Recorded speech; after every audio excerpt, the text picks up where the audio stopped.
When my daughter-in-law looked me straight in the eyes and said those cold words, "You're not welcome in this house anymore," I felt my heart shatter into pieces I didn't think could ever be put back together. But what she didn't know was that I had something hidden in my old drawer upstairs, something my late husband left behind with a note that would change everything. Before we start, let us know in the comments where you're watching from.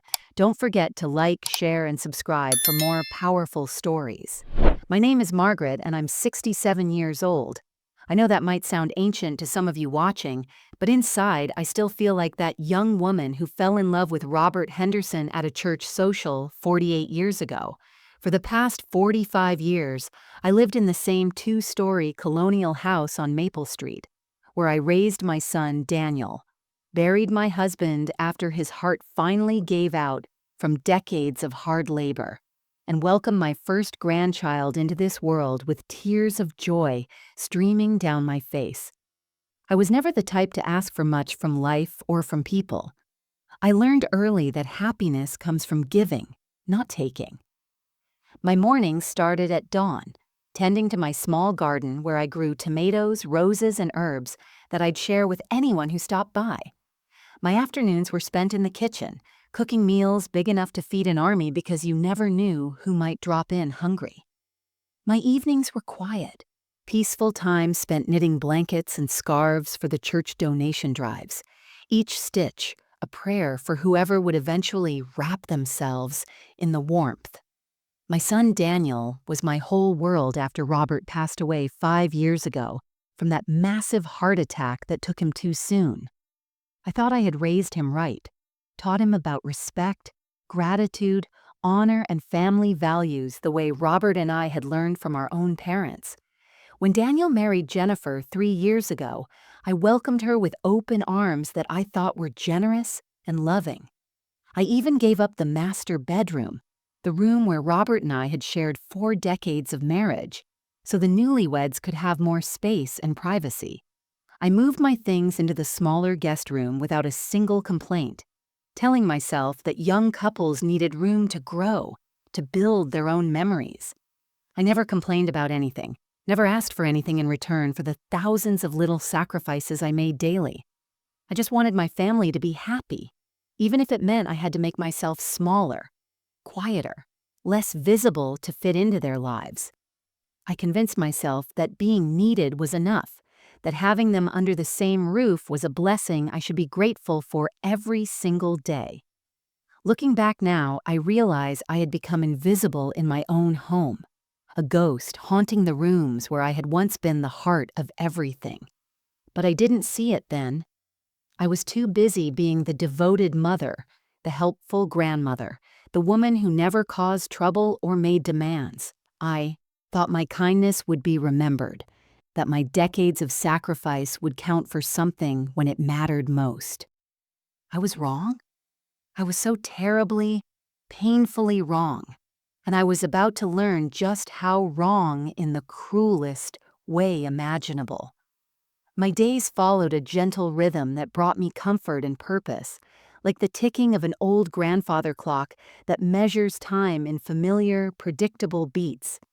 Every morning at 6 o'clock sharp, I would wake up without needing an alarm, my body trained by decades of early shifts as a registered nurse. The first thing I'd do was brew fresh coffee in the old percolator Robert bought me for our 10th anniversary, the aroma filling the entire house with warmth before Daniel and Jennifer even opened their eyes upstairs. By 6:30, I'd have breakfast preparation in full swing. Scrambled eggs with cheese the way Daniel liked them since he was 7 years old, crispy bacon that I'd pat dry with paper towels, buttered toast cut diagonally, and fresh fruit arranged on a platter.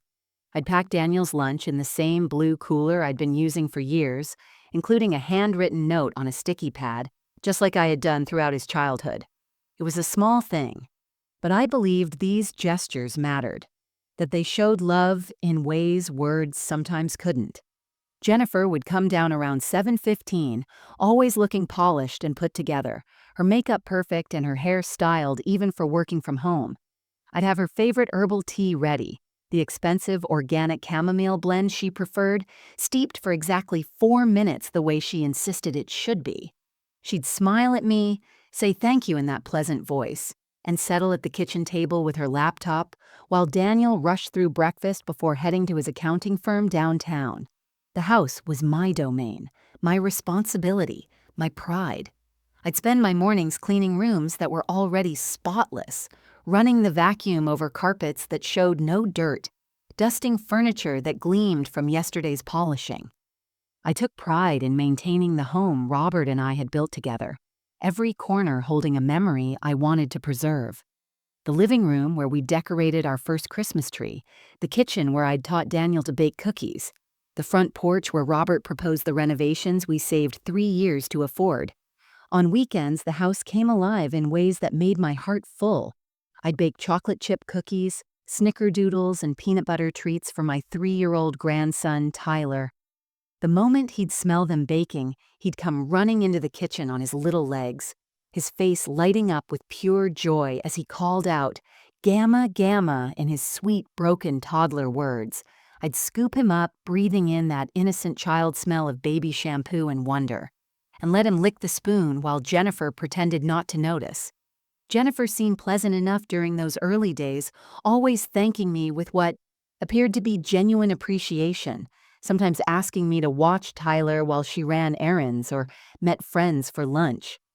I felt useful, needed, like I still had a purpose in this world beyond just existing and taking up space.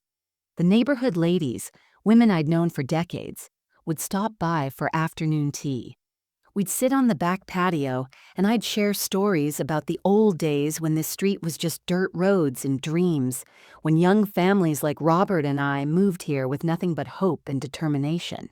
Life felt predictable, safe, cocooned in the comforting routine of family and home. I had no reason to believe anything would ever change, no warning that the foundation I stood on was already beginning to crack beneath my feet. It started with something so small I almost missed it entirely. One of those tiny details that your brain registers, but your heart doesn't want to acknowledge. One Tuesday afternoon in late September, I came home from my weekly grocery shopping trip to Albertsons, my canvas bags heavy with fresh vegetables, chicken for dinner, and Tyler's favorite animal crackers. The front door was unlocked, which wasn't unusual since Jennifer was home, but the house had a different feeling to it, a thickness in the air like I'd interrupted something important. I walked into the kitchen and found Jennifer and Daniel sitting at the table, papers spread out before them in organized stacks, their heads bent close together as they spoke in hushed, serious voices. The moment they heard my footsteps, both of them jerked up like they'd been caught doing something wrong. Jennifer's hand moved with surprising speed, gathering the documents and tucking them into a manila folder before I could get a clear look at what they were. Her smile appeared on her face so quickly it seemed painted on. Too bright, too wide, showing too many teeth. "Oh, just some boring paperwork," she said with a dismissive wave of her hand, but her eyes didn't meet mine. They darted to Daniel, then to the folder, then to the window, anywhere but at me standing there with my grocery bags. "You know how it is, insurance stuff, so tedious." Her laugh sounded hollow, forced, like a bad actress reading lines she didn't quite believe. Daniel looked uncomfortable in a way I'd never seen before, shifting in his seat and tugging at his collar like his shirt was suddenly too tight. His face was flushed, and when he finally looked at me, he couldn't hold my gaze for more than a second. "Hey, Mom, how was shopping?" he asked, changing the subject so abruptly it felt like a door slamming in my face. "Did you remember to get those steaks I mentioned for the weekend?" I answered him about the steaks, about the sale on chicken breasts, about the new cashier who was still learning the register, but my mind was elsewhere. A tiny knot had formed in my stomach, a whisper of unease I couldn't quite name or shake off. Something about the way they had been sitting, the urgency in Jennifer's movements, the guilt written across Daniel's face, it all felt wrong in a way I couldn't articulate. That evening after dinner, I was loading the dishwasher when I heard them having another quiet conversation in their bedroom, directly above the kitchen. Their voices were so low I couldn't make out individual words, but I could hear the serious, deliberate tone, the kind of voice people use when discussing important decisions or sharing secrets. I found myself standing motionless at the sink, dish in hand, straining to hear something, anything that would either confirm or dismiss this growing sense of dread.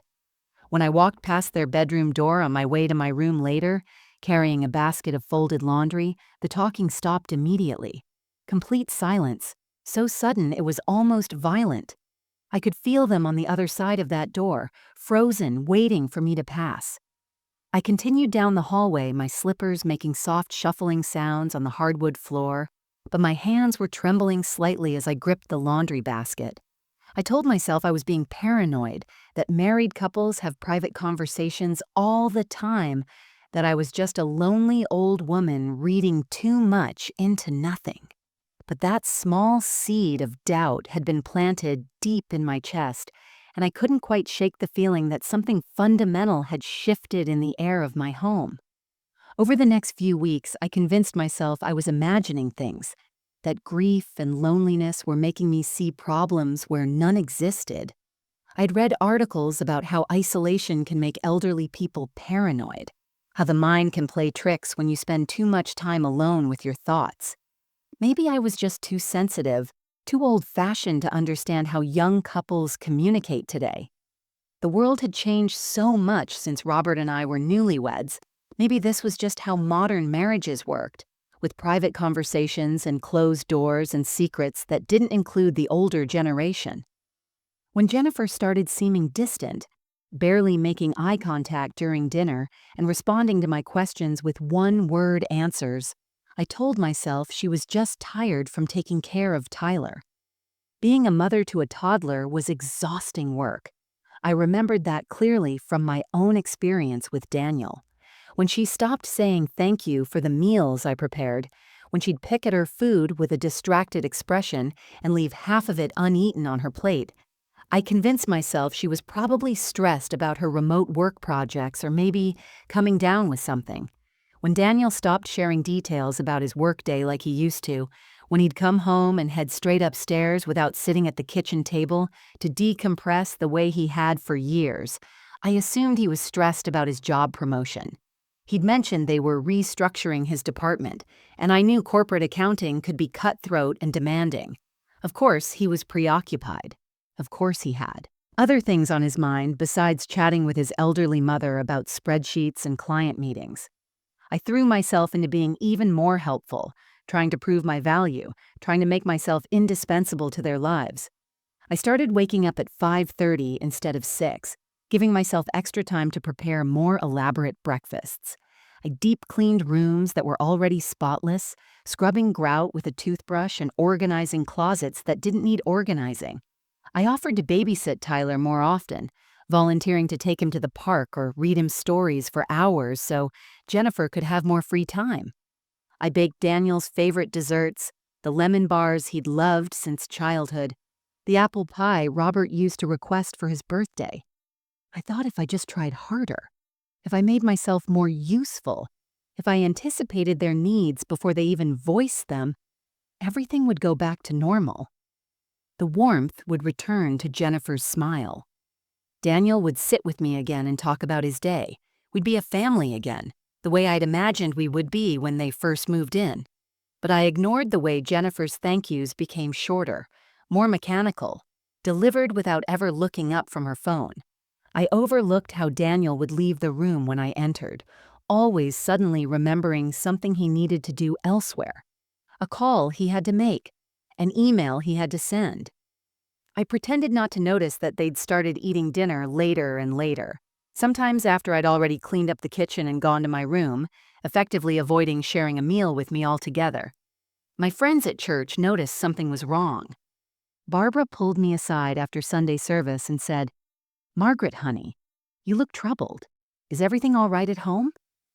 But I smiled and told them everything was wonderful, that I was blessed to live with my family, that Tyler was growing so fast and bringing so much joy into my life. Admitting something was wrong felt like admitting failure, like I had somehow fallen short as a mother and grandmother. So I pushed down that growing unease, swallowed the hurt, and pretended the warmth in my home hadn't started to feel like winter, creeping in through cracks I refused to acknowledge. The truth began to reveal itself on a rainy Thursday afternoon in early October, when I was putting away laundry in Daniel's room. I had washed, dried, and folded their clothes like I did every week, a small service I provided without being asked, because that's what mothers do, what I'd always done. The sky outside was gray and heavy, rain drumming against the windows in steady sheets, and the house felt unusually quiet with Jennifer out running errands and Tyler at a play date. I was placing Daniel's folded dress shirts in the top drawer of his dresser when I noticed a manila folder had fallen behind the furniture, wedged in that narrow space between the dresser and the wall.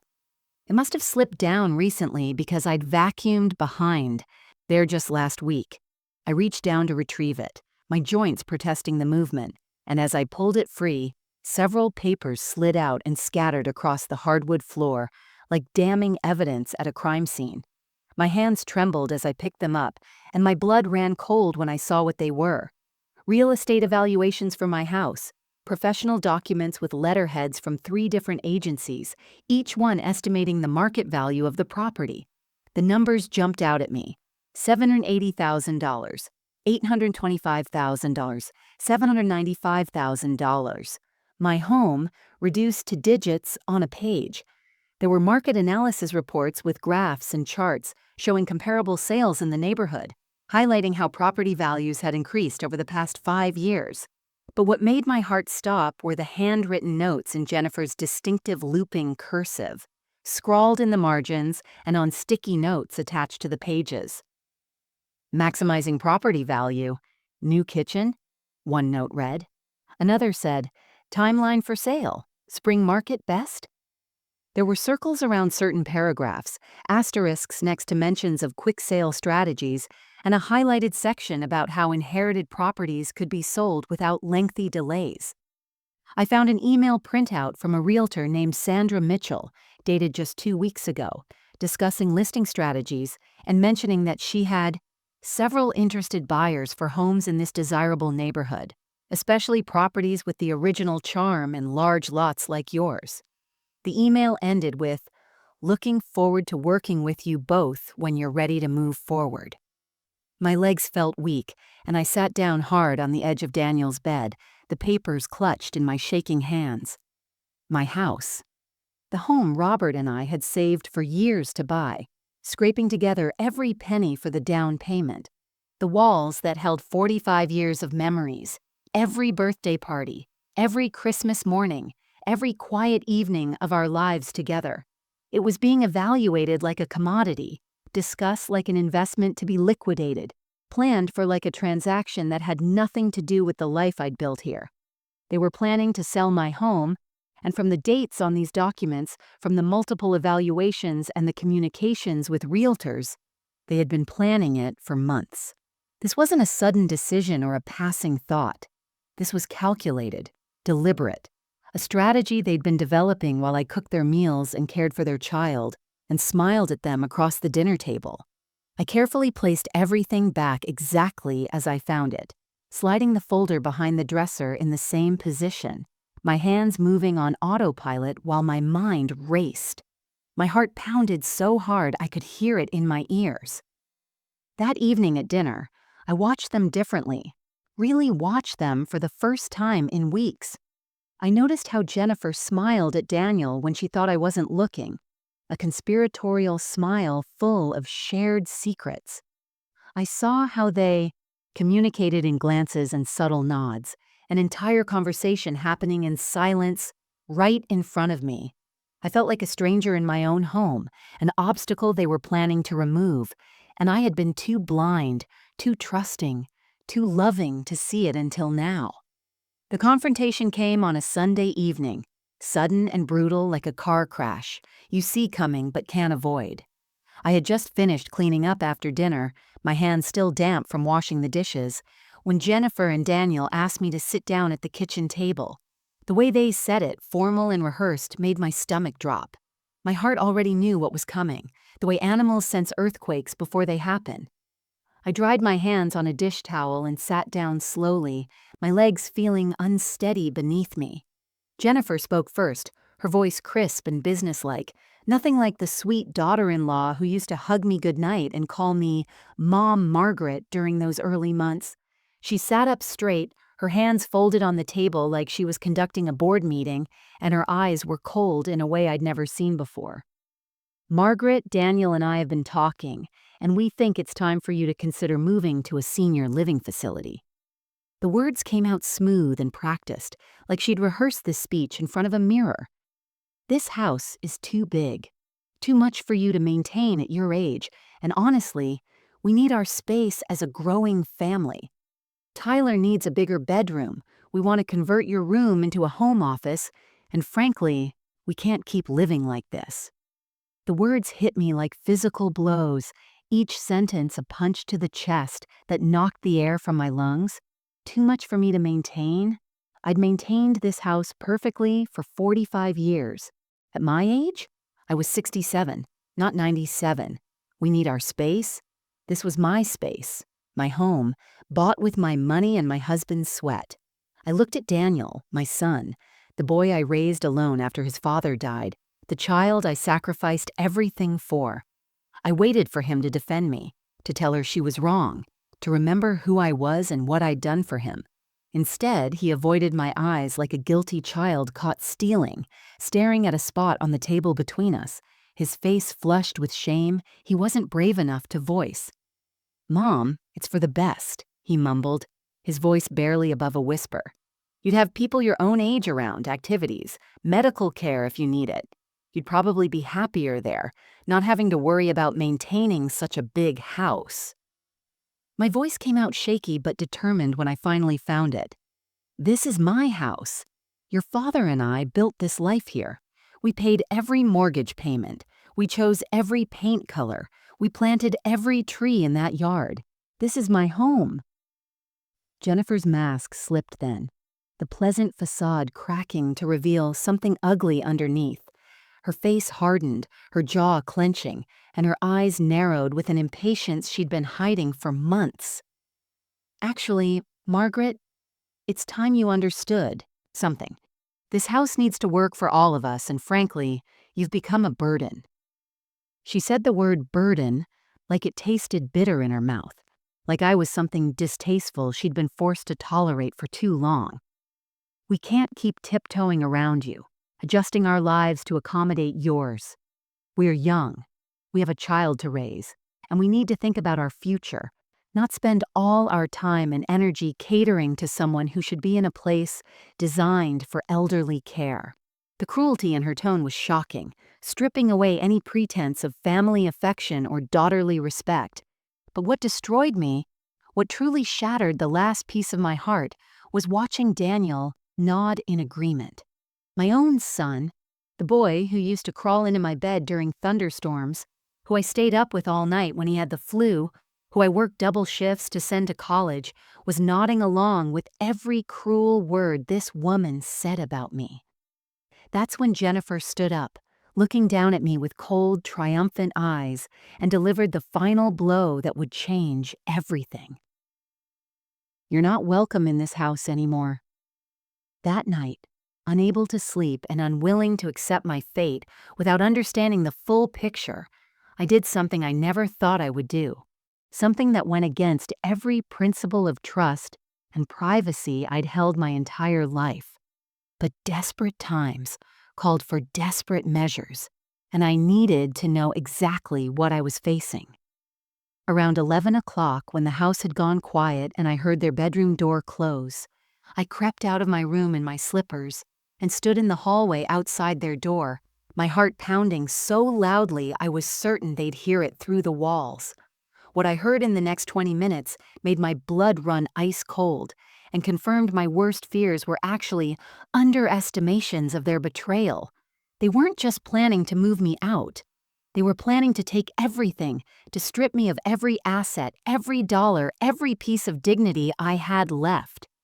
Jennifer's voice was animated, excited even, with an energy that made my skin crawl. "Once she's out, we can finally do the renovations we've been planning. New kitchen, at least 60,000. Bathroom upgrades, another 30. We can use her savings account for all of it. Daniel, you have power of attorney, remember? She signed those documents last year when she had that health scare. I pressed my hand against the wall to steady myself. Yes, I had signed power of attorney papers, but that was supposed to be for emergencies, for medical decisions, if I became incapacitated. Daniel had assured me it was just a precaution, standard planning that responsible families did. I never imagined he'd use it to raid my life savings. Your mother's Social Security and that pension from your dad, it all goes into a trust we control, Jennifer continued, and I could hear papers rustling in the background. I've already talked to that financial advisor, the one my friend recommended.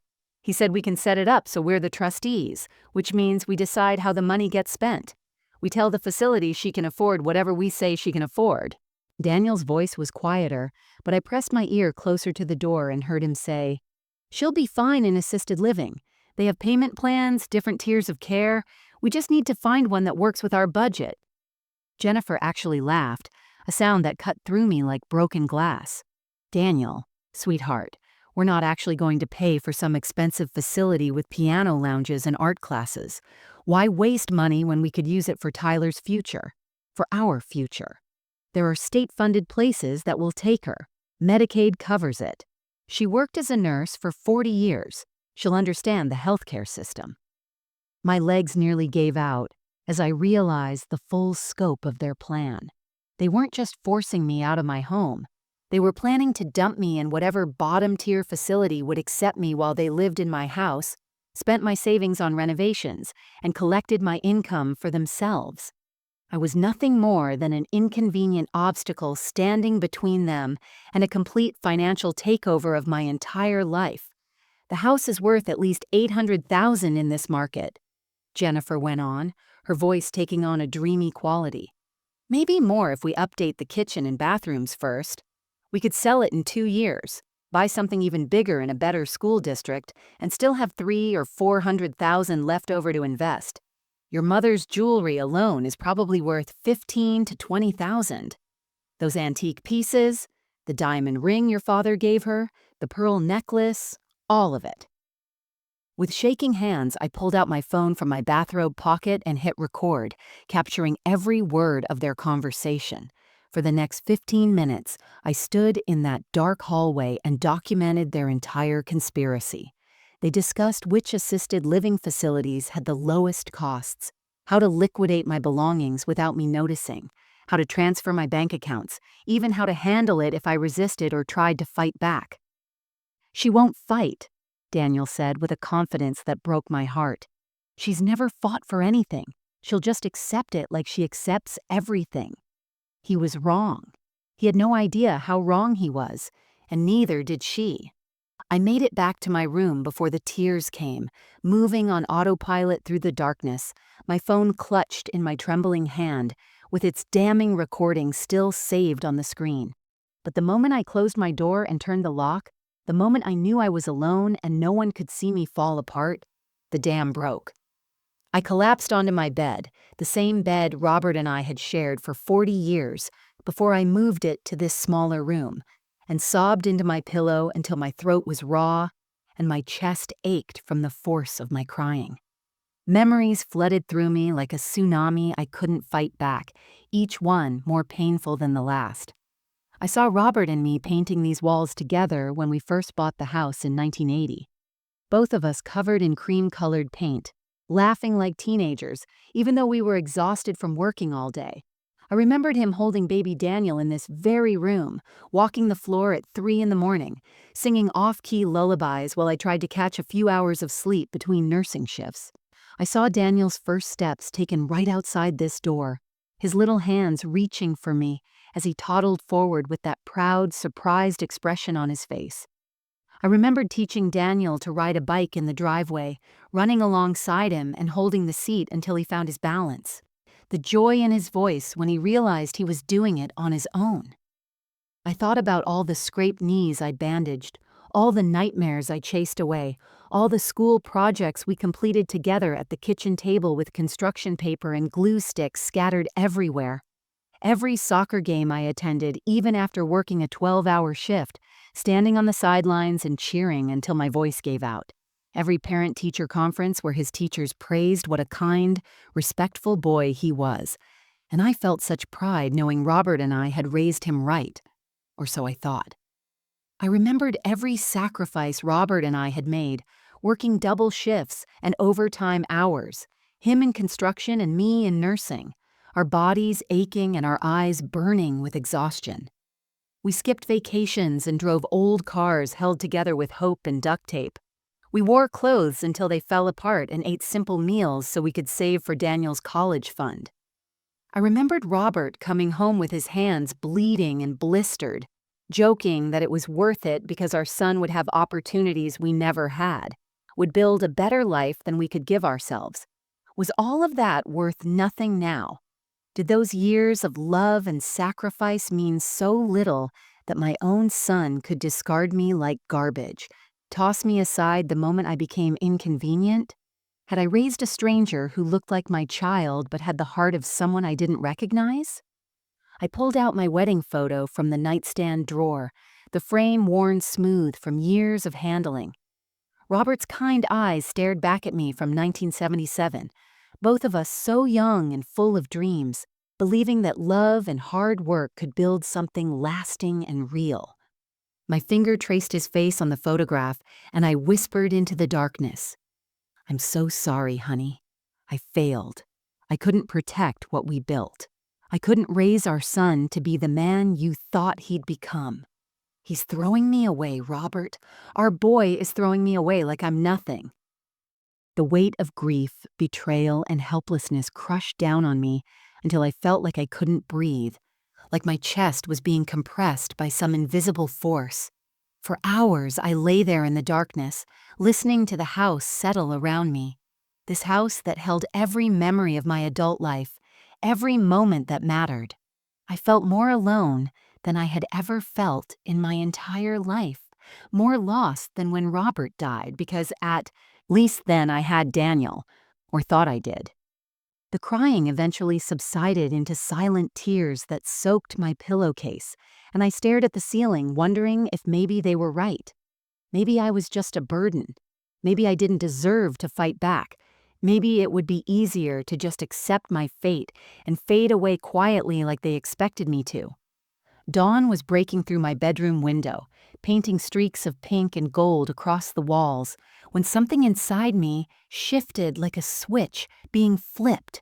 I had cried myself empty, wrung out every tear my body could produce, and somewhere in that exhaustion, a different emotion began to take root.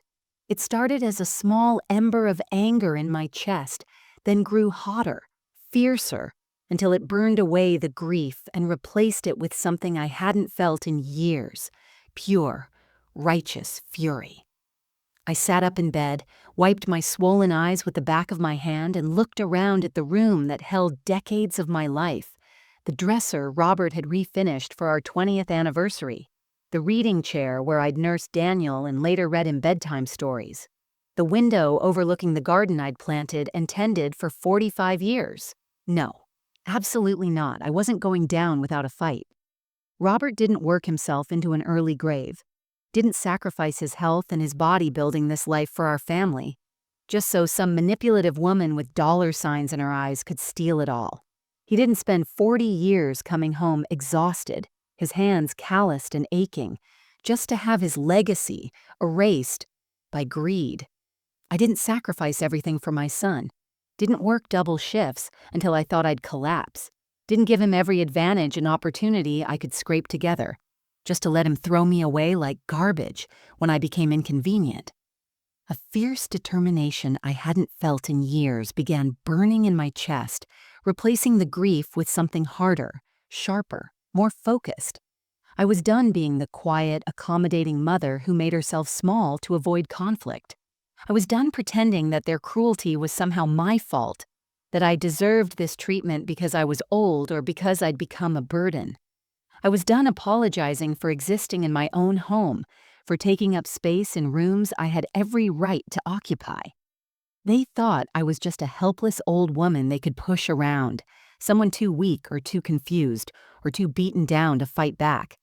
They thought I'd accept their decision with tears and resignation, pack my bags quietly and disappear into whatever facility they chose without protest.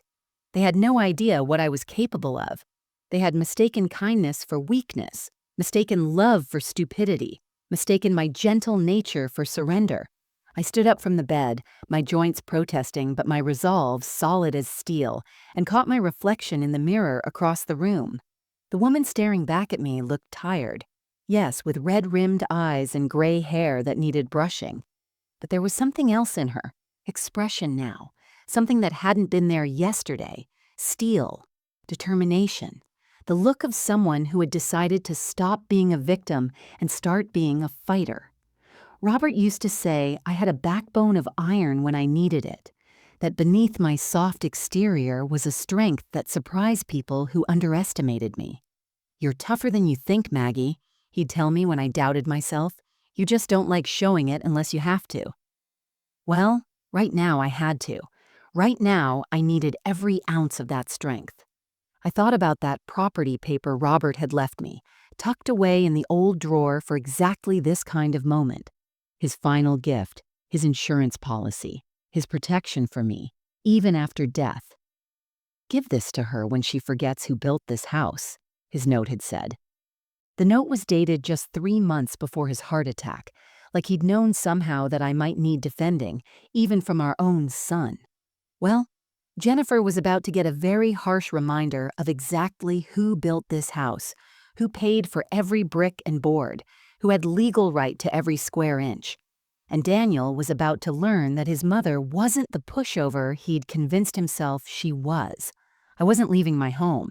I was going to make them leave instead, and I was going to make sure everyone knew exactly what kind of people they really were. I spent the next 3 days quietly preparing my counterattack while pretending to be the defeated old woman they expected to see. I moved through the house with slumped shoulders and red eyes, playing the part of someone broken and resigned to her fate. Jennifer watched me with barely concealed satisfaction, probably thinking her harsh words had done their job. Daniel avoided looking at me altogether, guilt written across his face, but not enough guilt to change his mind. But behind my bedroom door, I was working with the focused precision of a general, planning a military campaign. First, I dealt with the recordings I had captured.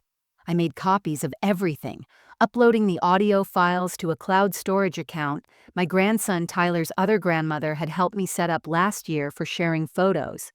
I emailed the recordings to myself from 3 different email accounts I created, each with passwords written in a notebook I hid in my underwear drawer. I couldn't risk losing that evidence. It was my ammunition, my proof, my weapon. Then I went through every drawer, every file cabinet, every box in my closet that I hadn't opened in years, gathering documents like I was building a fortress of paper. The original deed to the house with Robert's name and my name on it, dated 1980, showing we had purchased this property together as husband and wife. Mortgage payment records going back decades, each one stamped paid in red ink, proving we had paid off this home in full by 1998, years before Daniel even graduated high school. My bank statements showing savings accumulated through 40 years of nursing work, money I had earned with my own hands and sweat, tax returns, insurance policies, utility bills in my name, stretching back decades. And most importantly, that property paper Robert had left me, the trust document he'd had a lawyer draw up and notarize 3 months before his death. I unfolded it carefully, reading his handwriting on the note attached. "Give this to her when she forgets who built this house. Protect our Maggie. Some people change when they smell money. Don't let them take what we built. I love you forever. Robert." My hands shook holding it, but this time not from fear or grief, from power, from knowing I had the weapon I needed. I called my old friend Susan's son, Michael Chen, who was a real estate attorney with a practice downtown. I made an appointment using the excuse of getting my affairs in order, which wasn't technically a lie. When I sat in his modern office 2 days later, surrounded by law books and framed degrees, I presented everything. The recordings played through his computer speakers, Jennifer's voice crystal clear as she discussed stealing my assets, Daniel's agreement to dump me in a state facility while they spent my money. Michael's face grew darker with each passing minute, his jaw clenching, his hands forming fists on his desk. When the recording ended, he looked at me with a mixture of anger and sympathy. "Mrs. Henderson, what they're planning is elder financial abuse. It's fraud, exploitation, and coercion. These are criminal offenses in this state, punishable by fines and potential jail time. You have every legal right to remove them from your property, and frankly, you'd be justified in pressing charges." He agreed to represent me pro bono, something about his own grandmother having faced similar exploitation from family members. He began preparing legal documents immediately: a cease and desist letter, an eviction notice, and paperwork to revoke Daniel's power of attorney effective immediately. He also contacted Adult Protective Services to file a formal report, creating an official record of the attempted abuse. I also reached out to 3 of my closest friends from church, women who had known me and Robert since we first moved to this neighborhood in 1980. Barbara, who had been a high school principal for 30 years and had a voice that could silence a rowdy auditorium. Susan, who had survived her own battles with ungrateful children and understood betrayal intimately. And Dorothy, who had been my nursing supervisor decades ago and still had the no-nonsense authority that came from years of managing emergency rooms. I invited them to coffee at my house and told them everything, playing the recordings, showing them the documents, laying bare the whole ugly conspiracy. Every single one of them was outraged, their faces flushed with anger on my behalf. The dinner was set for Saturday evening at 6 o'clock, and I spent all day preparing with the meticulous care of someone setting a trap. I cooked Robert's famous pot roast recipe, the one that required hours of slow cooking, the aroma filling the house with memories of happier times. I peeled potatoes and carrots, prepared fresh green beans with almonds, and even baked a chocolate cake from scratch.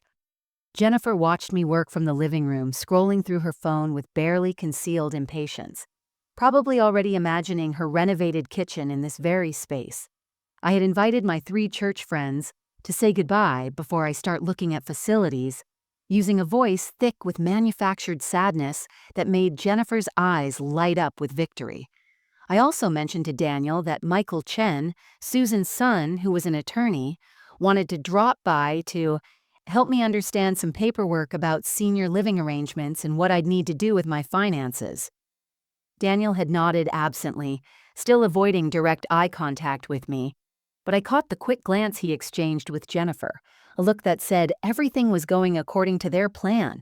As the afternoon wore on, my heart pounded so hard I thought everyone in the house could hear it.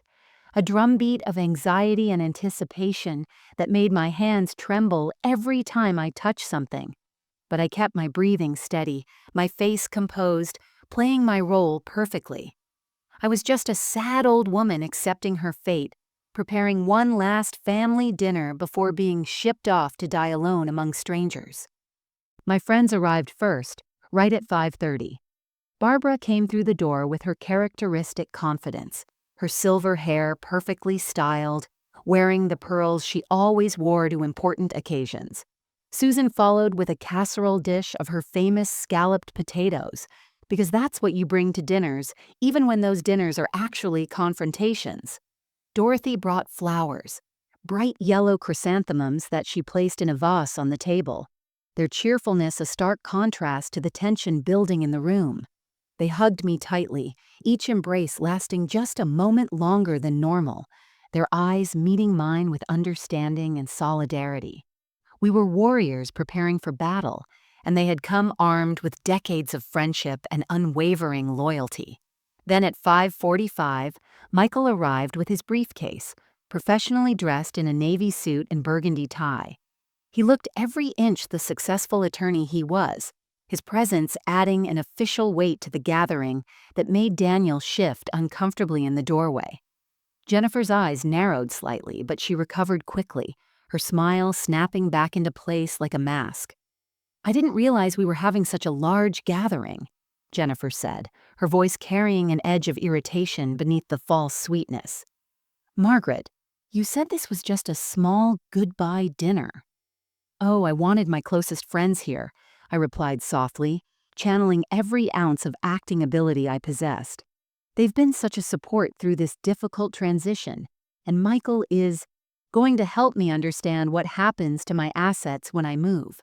You and Daniel should hear this too, since you'll be managing things." We all gathered around the dining room table, the same table where we had celebrated every holiday, every birthday, every milestone for 45 years. I had set it with our good china, the wedding set Robert and I had received in 1977, plates that had served thousands of meals to family and friends. The pot roast sat in the center, steam rising from it, surrounded by side dishes and fresh bread. The tension in the room was thick enough to cut with a knife, a heaviness that pressed down on all of us. Jennifer kept checking her watch, annoyed by the delay in what she thought would be a quick formality before claiming her prize. Daniel shifted uncomfortably in his chair, picking at his napkin, finally starting to sense that something was off, that this dinner felt more like an ambush than a farewell. I served the pot roast with shaking hands, my 3 friends making small talk about church activities and weather, their voices unnaturally bright in the weighted silence. Michael sat quietly, observing everything with the practiced assessment of someone who spent his career reading people and situations. As everyone began to eat, I caught Michael's eye across the table. He gave me a small nod, barely perceptible. It was time. My moment had come.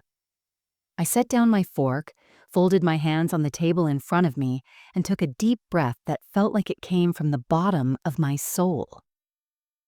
"Before we go any further," I said, my voice trembling only slightly but growing stronger with each word, "there's something everyone needs to hear." I reached into my cardigan pocket with steady hands and pulled out my phone, placing it deliberately in the center of the table, like a grenade with the pin already pulled.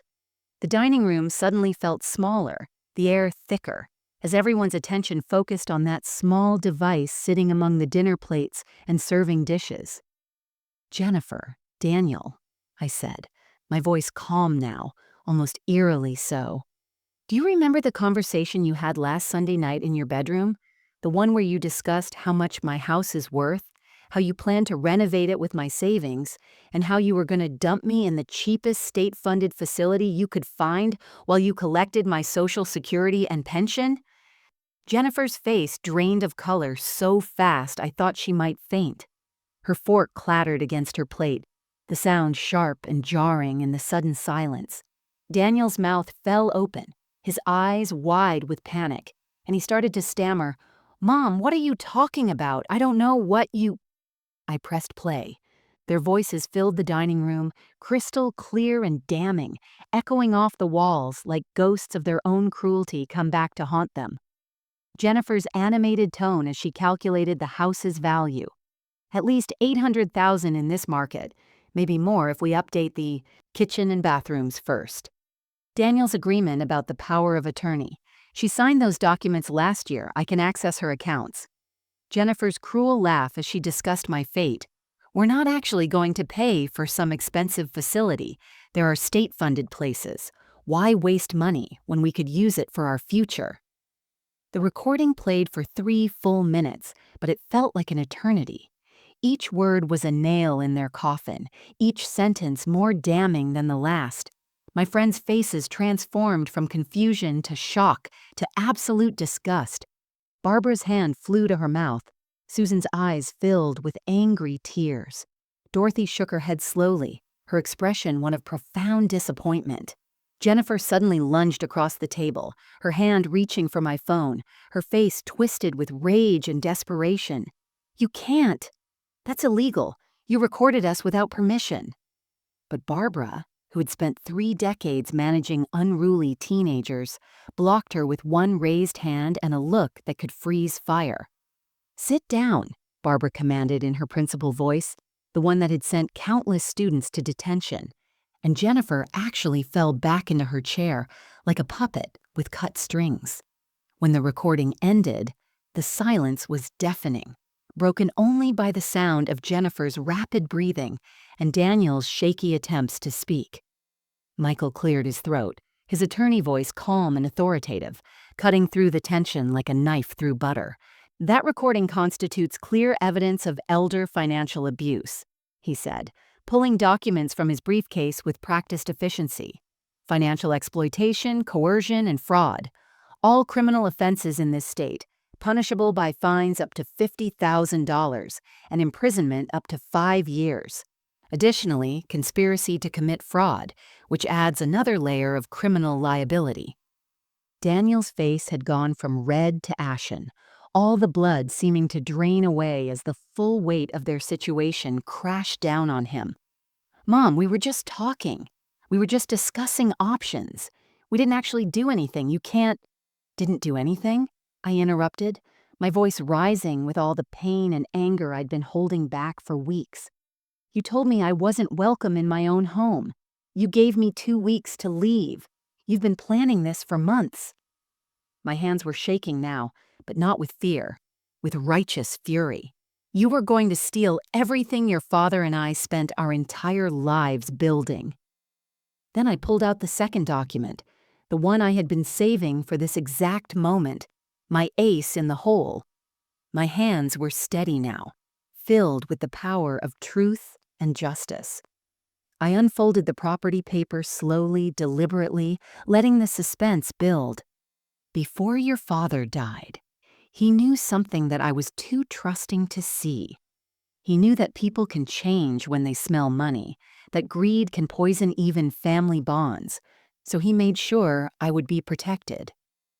I smoothed out the document on the table and read Robert's note aloud, my voice breaking slightly on his words. "Give this to her when she forgets who built this house. Protect our Maggie. Some people change when they smell money.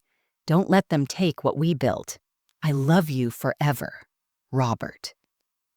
The trust document was ironclad. Michael had already reviewed it thoroughly.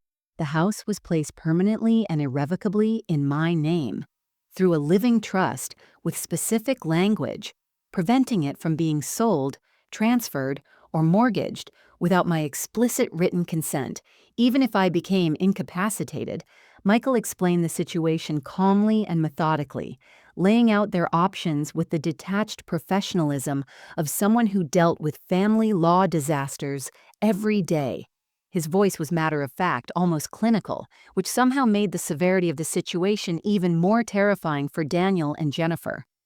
"You have 2 options," he said, folding his hands on the table and looking directly at them. "Option 1. You leave Mrs. Henderson's home immediately and peacefully tonight, taking only your personal belongings. You sign documents relinquishing any claim to this property, and Mrs. Henderson agrees not to press criminal charges. Option 2.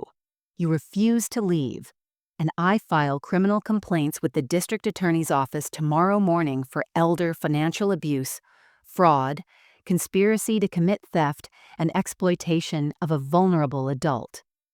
He paused, letting the words sink in before continuing. "If we go with option 2, you're looking at potential jail time, criminal records that will follow you for life, and Daniel, you'll almost certainly lose your CPA license. More importantly, Child Protective Services will become involved, and there's a very real possibility you could lose custody of Tyler, at least temporarily, while the case is investigated." The mention of Tyler made Daniel's face crumble. Whatever callousness Jennifer had infected him with, whatever greed had poisoned his judgment, the thought of losing his son finally broke through. Jennifer, on the other hand, grabbed her designer purse from the back of her chair with shaking hands and stood up so violently her chair scraped loudly against the floor. "This is insane," she spat, her beautiful face twisted into something ugly and mean. You're a bitter old woman who can't stand to see us happy. We were trying to help you, trying to make sure you were taken care of, and this is how you repay us?" She pointed a trembling finger at me, her voice rising to a near shriek. "You'll regret this. You'll die alone in this house with nobody who cares about you." "Better alone than surrounded by thieves," Dorothy said quietly, from across the table, her nurse's voice calm but filled with steel. Jennifer stormed toward the front door, spewing venomous words I won't repeat. Her heels clicking angrily against the hardwood floors Robert had refinished with his own hands. But Daniel sat frozen, his face buried in his hands, his shoulders shaking. When he finally looked up, his eyes were red and streaming with tears that I might have found moving a week ago, but now left me feeling nothing but a dull, distant ache. "Mom," he whispered, his voice broken and raw, barely audible over Jennifer's continued ranting from the hallway. "I'm so sorry. I don't know what I was thinking. She kept saying we were doing what was best for everyone, that you'd be happier with people your own age, and I don't know. I stopped thinking for myself. I'm so sorry." I looked at my son, really looked at him, at the man who had once been such a sweet boy, the child I had loved more than my own life. I felt a complicated tangle of emotions, anger that burned hot in my chest, disappointment that sat heavy in my stomach, betrayal that cut deep into my heart, and underneath it all, a mother's love that doesn't die even when it desperately wants to, even when it should. "Sorry isn't enough, Daniel," I said, my voice steady despite the tears threatening to fall. "You chose her over your own mother. You were willing to steal everything your father and I sacrificed our whole lives to build. You were going to erase us, erase our history, like we meant nothing. That doesn't go away with an apology. I taught you better than this. Your father taught you better than this." He nodded, unable to speak, tears falling onto the table in front of him. From the doorway, Jennifer screamed his name, demanding he come with her immediately, but he didn't move. "Please," he finally managed, his voice choked. "Can I still see Tyler? Don't punish him for my mistakes. He loves you. He calls for you every night before bed. Please don't take his gamma away from him." I thought about my grandson, his sweet face and innocent laughter, the way he ran to me with his arms outstretched, the unconditional love that only small children possess. Tyler was innocent in all of this, a victim of his parents' greed just as much as I was. "You can bring Tyler to visit on Sundays," I said after a long moment. 2 o'clock to 5 o'clock. But Jennifer is never to set foot in this house again, ever. And Daniel, you need to figure out who you are and what kind of man you want to be. Because right now, your father wouldn't recognize you, and honestly, neither do I. Within 2 hours, Daniel and Jennifer had packed their essentials into suitcases and garbage bags, moving through the house like thieves in reverse, taking back what they'd brought, but leaving behind 3 years of memories that now felt tainted and hollow. Jennifer refused to look at me or speak another word, her face a mask of rage and humiliation as she carried boxes to their car.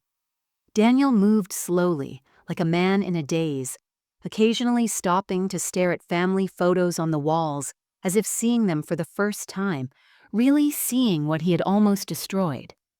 My friends stayed with me that entire night after they left.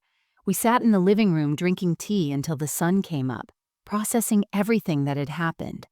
Barbara held my hand when the anger faded and the tears finally came. Susan made me soup I couldn't eat.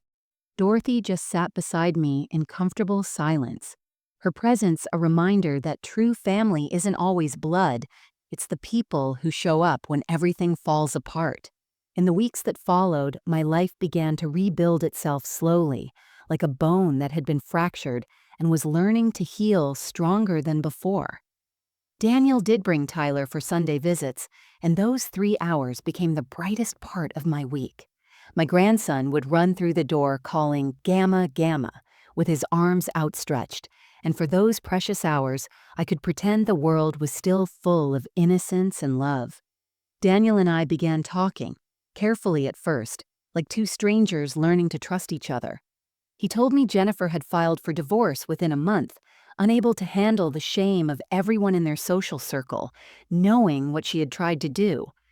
Apparently, word had spread through the neighborhood faster than wildfire, and she couldn't show her face at the grocery store without people whispering. Daniel had moved into a small apartment and started therapy, trying to understand how he'd lost himself so completely. "I became someone I don't recognize," he told me one Sunday while Tyler played in the backyard. "I let her convince me that your value was measured in dollars. That love was something you could put a price tag on. I forgot everything you and Dad taught me." Our relationship would never be what it was. That trust, once broken so completely, couldn't be fully restored. But slowly, visit by visit, conversation by conversation, we built something new. Not the mother-son bond of unconditional trust we'd had before, but something more honest, more real, forged in the fire of betrayal and survival. I stayed in my home, the home Robert and I built with our own hands and hearts.